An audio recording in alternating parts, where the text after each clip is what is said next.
we spent like the first 25, 30 minutes on Tua. We may circle back to it, but I want to bring in Ricky J. Marc, who is going to save us from the pro wrestling talk.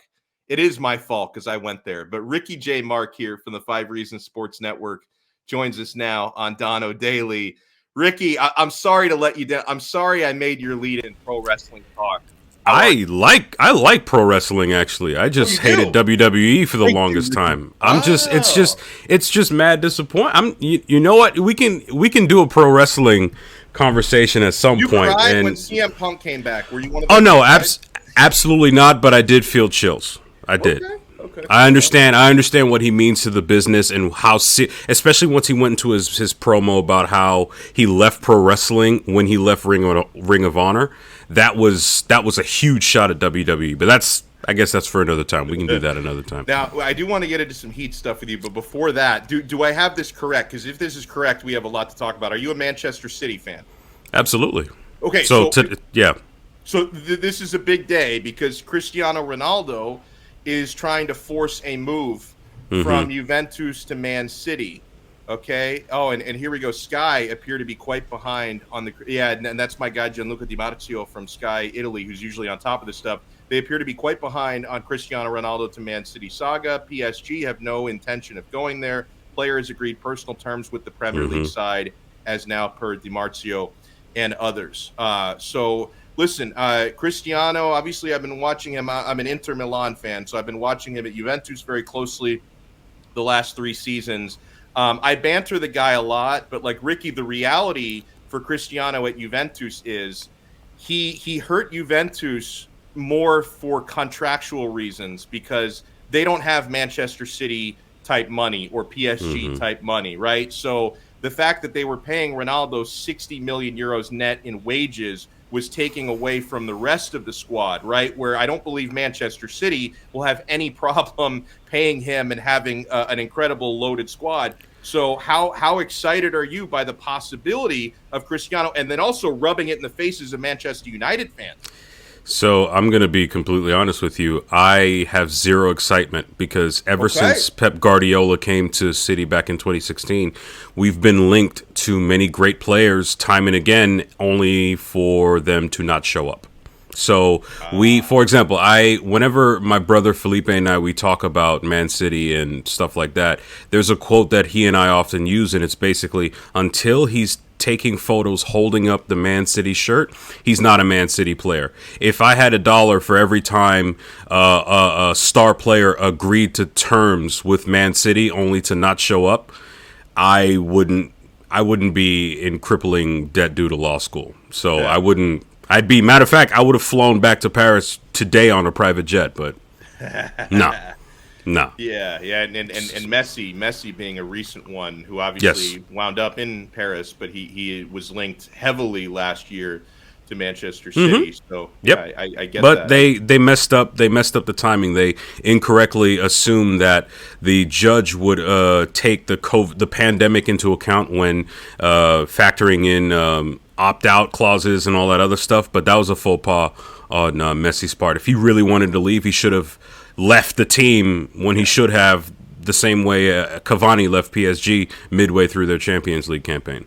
I love it. We're joined here by Ricky J. Marc on the 5 Reasons Sports Network. By the way, I noticed everybody joining us today has J as the middle initial. We had Ethan J. Skolnick on. DMI. I've determined, I never know these days, Ricky, if it's a personal question. Do you mind if I ask what is your middle name? Because I am very curious.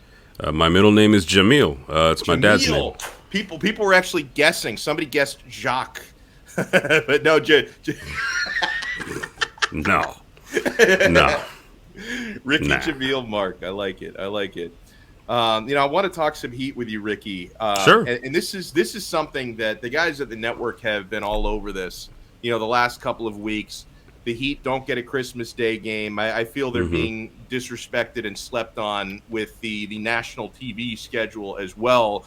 I mean, like, why do people not think, or like, why do these network heads and media members not think the Heat will be interesting? Because I think they're going to be really interesting, especially with Lowry coming in. I think your guess is as good as mine, Dono, because, when you look at the players that Miami has brought in and thus far this offseason, Kyle Lowry, PJ Tucker, and the like, when you look at the team that they already have, there's no reason why Miami shouldn't have a Christmas Day game. However, look, I mean, even the MVP, the reigning MVP, Nikola Jokic, I believe he doesn't have a Christmas Day game either. So if the MVP doesn't have a Christmas Day game, Miami, who barely got into the playoffs last season, shouldn't really be complaining. But then again, you know how it is with Heat Twitter and Heat fans. They'll always find something to complain about, no matter what. But I will say this, though. I was having I think was it Ariel or... It was one of the guys from Full Court Press that I was talking with just yesterday. Or no, actually, I think it was Michael Christian, nice. Who hosts a show with Alana Tahauer here on this network. He was griping about the fact that the Knicks have a Christmas Day game and the Heat don't. Well, the reality is the Knicks are the largest market in the country, and if they're even remotely good, you're going to get a ton of views. And what does a ton of views mean? Ad revenue for ESPN and ABC. And it's a money game. It's a business. But I think Miami needs to worry more about having either an ESPN or a TNT game in May than a game in Christmas. I think the coaching staff will be more concerned about making the Eastern Conference Finals than playing on Christmas, because ultimately, Christmas Day game is a huge day for the NBA, but at the end of the day, it is what it is. I mean, Miami's had a ton of Christmas Day games dating back to when Glenn Rice was with this team, and they'll be fine regardless. If anything, they'll just use it as fuel, and hopefully they'll use it to catapult themselves into a top 4 seed. Anything's possible. By the way, there's a lot coming in on the chat that I want to ask you about, including Ray Grullon says, Ricky J. Mark, you have a great radio voice, I must say. Do you do narration, Ricky? Because like if you were like narrating movies and like documentaries, I would not complain. Well, that opportunity, that remains to be seen. I'm open to it. I'm open to it. Into it, man. You got it is what it is. I got no problem doing voice, that. Perfect for narration. Like you could be like the Morgan Freeman for the next generation. He's getting up there in years. I think you've got the pipes to replace him. Hey, why not? Let's do it. If they pay me well, I'll do it, because I value myself. Yeah, I see Anthony very active in the chat, and he says the Lowry signing is 5 years too late. I mean, I disagree. Obviously, the Heat they brought in a number of players over 30, Lowry included at 35, but his recent production tells me he's still producing like a 25-year-old Ricky. Like, are you concerned about his age? Yes, you have to be. When it comes to basketball, you have to be concerned with a player's age, because, you always have to think about when the last good day will be, to take a quote from the film A Fault from Our Stars, ironically enough. Granted, Kyle Lowry's not in that kind of medical predicament, thankfully enough, but if he's 35, you got to ask yourself, was last year the last year in which he was as productive as we've expected him to be? If it was 5 years ago and you're signing Lowry to that deal, I say great. But I think it's worth sharing or feeling some concerns. Reservations are understandable. I think it ultimately depends on how much usage he gets, whether or not we're going to be relying on him heavily this season. If Jimmy, Kyle, and I'll just say this, if Bam and Hero take that next step, it lessens the load on Lowry's back, and he's able to just worry about what he does best. The same goes for Jimmy. The same goes for everybody else on that team. It is truly going to be a team effort, and thankfully, unlike last season, the talent will match that. So we'll see. What do you think, by the way, about Hero? You mentioned Tyler Hero, and I saw Anthony wants to know, is he going to have a comeback season coming up this year? I have no reason to believe that he won't have a comeback season. I think he'll be solid.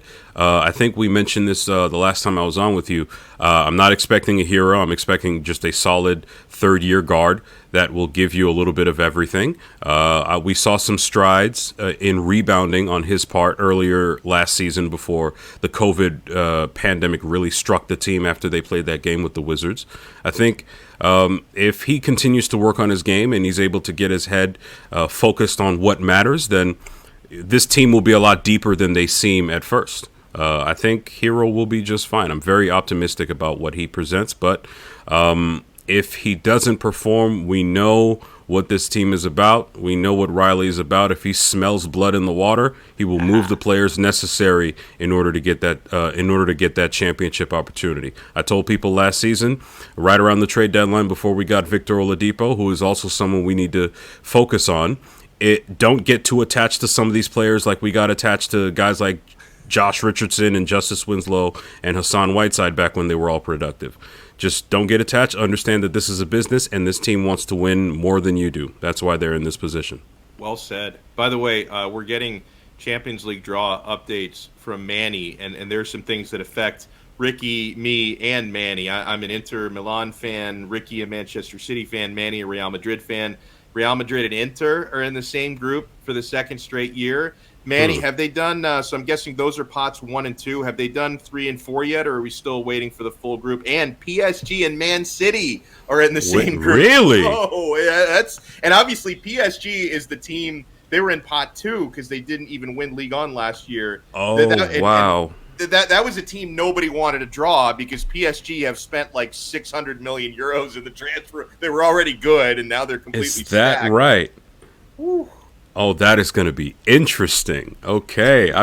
I'm expecting some text messages from some friends of mine in the city. Oh, this is going to be interesting. Okay. Well, hopefully,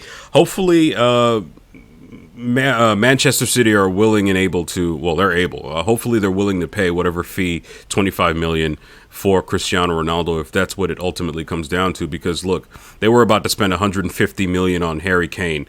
Cristiano Ronaldo is one of the greatest footballers of all time. Pay the man. Send Raheem Sterling if you need to.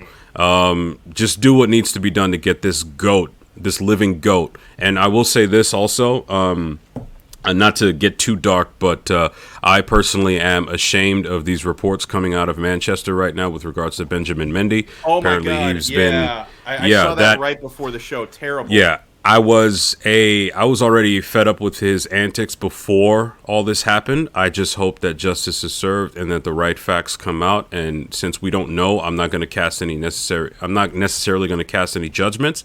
But the fact that he is in a position to even be accused is a problem, considering his pattern of behavior since joining this team, in addition to his injury problems. So I'm ready to move on at left back. I imagine a lot of other people are too.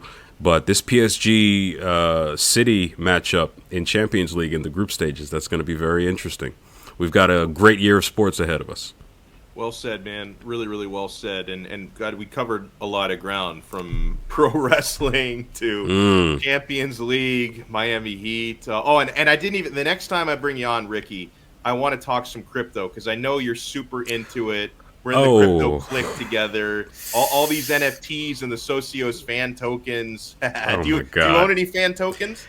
I do. Well, not the fan tokens. I have a little bit in that CHZ stuff. But as far as crypto, I'm a spectator like everybody else. I'm not the expert on that. I'm just learning as I'm going along. If anything, hopefully certain things go everybody's way, and we're all partying on yachts. Isn't that what they always say?